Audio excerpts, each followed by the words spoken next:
Hello everyone and welcome. A short video to break down some files from this transfer window because I often hear, yes, but why can't such a club sell such a player? He's worth so much, he has talent, etc. Why don't we recruit him? I want to remind you again that sporting interest is absolutely not the primary criterion in recruitment. It's primarily a matter of networking, it's also related to finances and often to who benefits. And also, there are many things we don't necessarily know behind the scenes. I'll give you another example before discussing specific cases. Families are often mentioned, the fact that there is the father, the mother, the uncle, the aunt, the cousin, the brother, the sister. In short, there are many people who want a piece of the action. And the problem is that there are more and more people who want to do this job, intermediaries or agents, who are attracted by all this. And so, in fact, there are so many people involved today that some are ready to accept anything. Among those who are a bit has-been, the old ones and all, there are many who say, okay, I'll take on a player, and to take on a player, they are capable of anything. So before, the tradition for a few years has been to say, okay, you have a family member who will take 50% of the commission. He will say, okay, you want the player? Basically, I'll help you, bro, but we split the commission 50-50.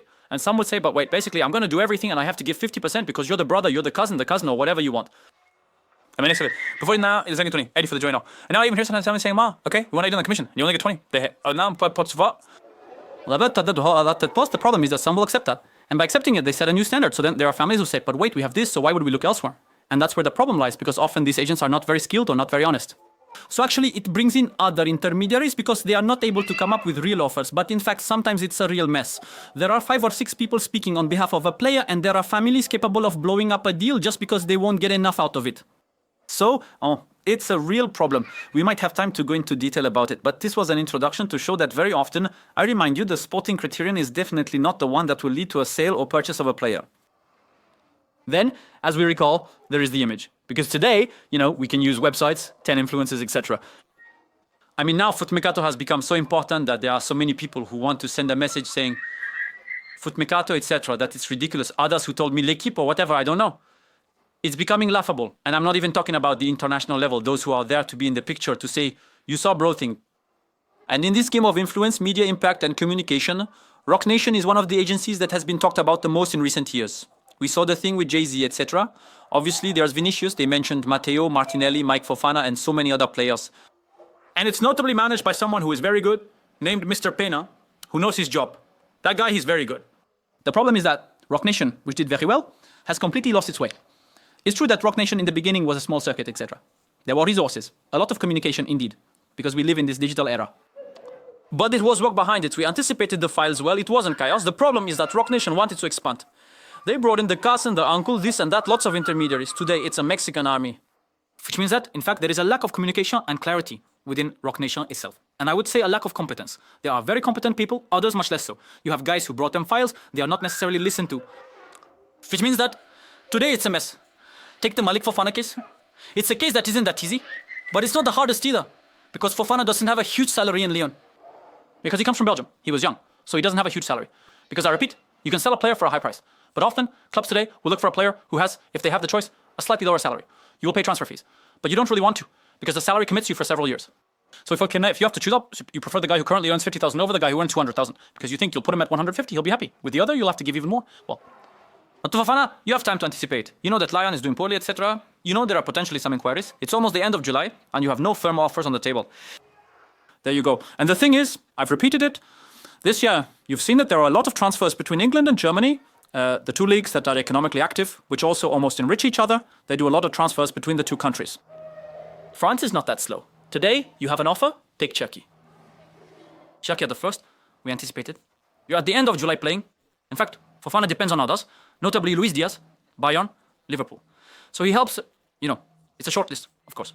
Born, well, there's also what Lyon wants. There were hard problems with Textor, who wanted to send him to Nottingham Forest and all, but we can question Rock Nation. Did they really anticipate the situation, or did they think it was going to be very easy? From what I know, they thought it was very easy, and it reminds me of Vinicius.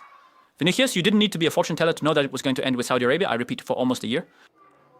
So the Saudis, okay, they have money, they want to make you a priority, but you can't ask for just anything. The problem is that there were a lot of people around too. I thought it's not just Rock Nation. And they wanted to scrape the tour. We're going to make a foundation, we're going to do this, we're going to do that. The projects, bro, don't worry, it's more than just a soccer player and all. So around the player, everyone wants to make their money. Once again, pain is very good. I repeat it. The idea is to make the biggest transfer in history. That is the biggest sale, etc.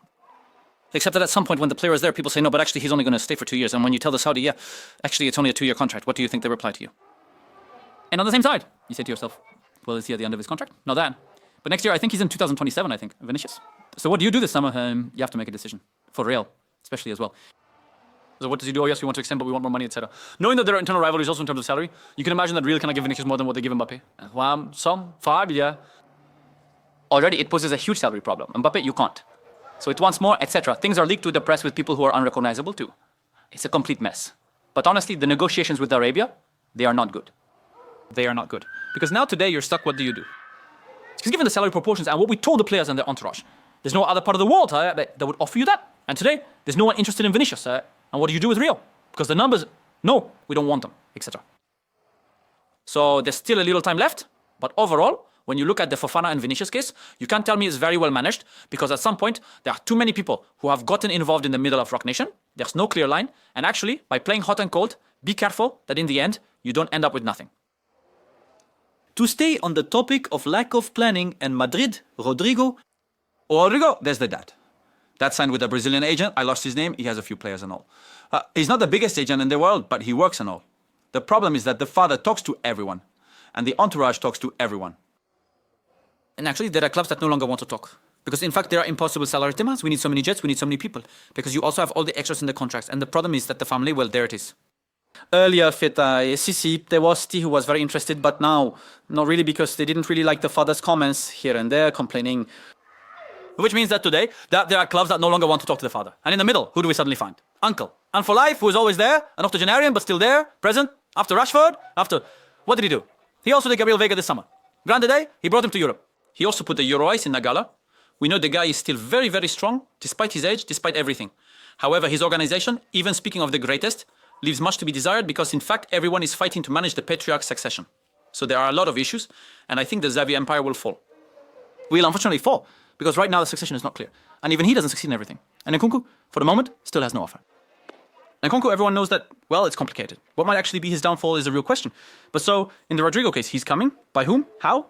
If it's a niece, he will be able to manage the family, especially since he had no name as father, etc. In any case, it's mainly for the English market. But Rodrygo's problem is the demands at the time. 100, 120, 140. I really wanted that. Now today, well, a bit less. Because what's crazy is that Rodrygo, as we've seen, is no one's first choice. And when you add the salary and transfer package, it becomes a very big investment. And it's especially, in fact, everything on the side. The fluidity. If it's smooth, etc., and there aren't too many demands, you say, okay. There, in fact, you will start asking questions. And we are already nearing the end of July. Normally, the very big transfers have already been done, except in very rare cases. And when we talk about this lack of anticipation, we have to also mention Luis Enrique, Rock Nation that I mentioned earlier. Fortunately, Benazir, I said it in the live, I said he did a Houdini. He's the great magician, the great Benazir. Because Inzaghi, he's the only one who praised Inter. He's no longer there, yet he still manages to sell them between 25 and 30 Luis Enrique. And Rock Nation, who had absolutely not worked on the files of the agents, in the end, they almost lost the day by blowing up the deal. Because in fact, they wanted to get a mandate from OM or elsewhere to collect the commissions. They had done nothing. And the Masai management, unlike the last time, where mandates were given to everyone, said we did nothing. Basically, no. So here we clearly see the lack of anticipation, once again, from certain agents. But you have guys who are good at bringing out the players. And then we come to the last point, salary limits. Because often we say to ourselves, but why isn't this player leaving? But often it's also because of the salary. Because in fact, he won't make a move if he doesn't get more. You know, the idea of love for the club, etc., has always made me laugh. The guys go where they get paid. And that's everywhere. With very few exceptions, the guys are bounty hunters. They offer me, okay, I listen, etc. Take, for example, Fulgini. Lens, obviously, Marsan, it's the same, etc., who still has a good salary. And his agent, Reagan, we talked about him years ago, he has demands. It's certain that at this level, Fulgini, there will be no one. We can think of Ostigard at Rennes. Because at Rennes, yes, they have sold some players. The Furachil, the Signon, etc. But all the guys they really wanted to get rid of, like Glenn Kamara, Atboer, Ostigard, for example. Ostigard has a very high salary. Oh no, what do we do?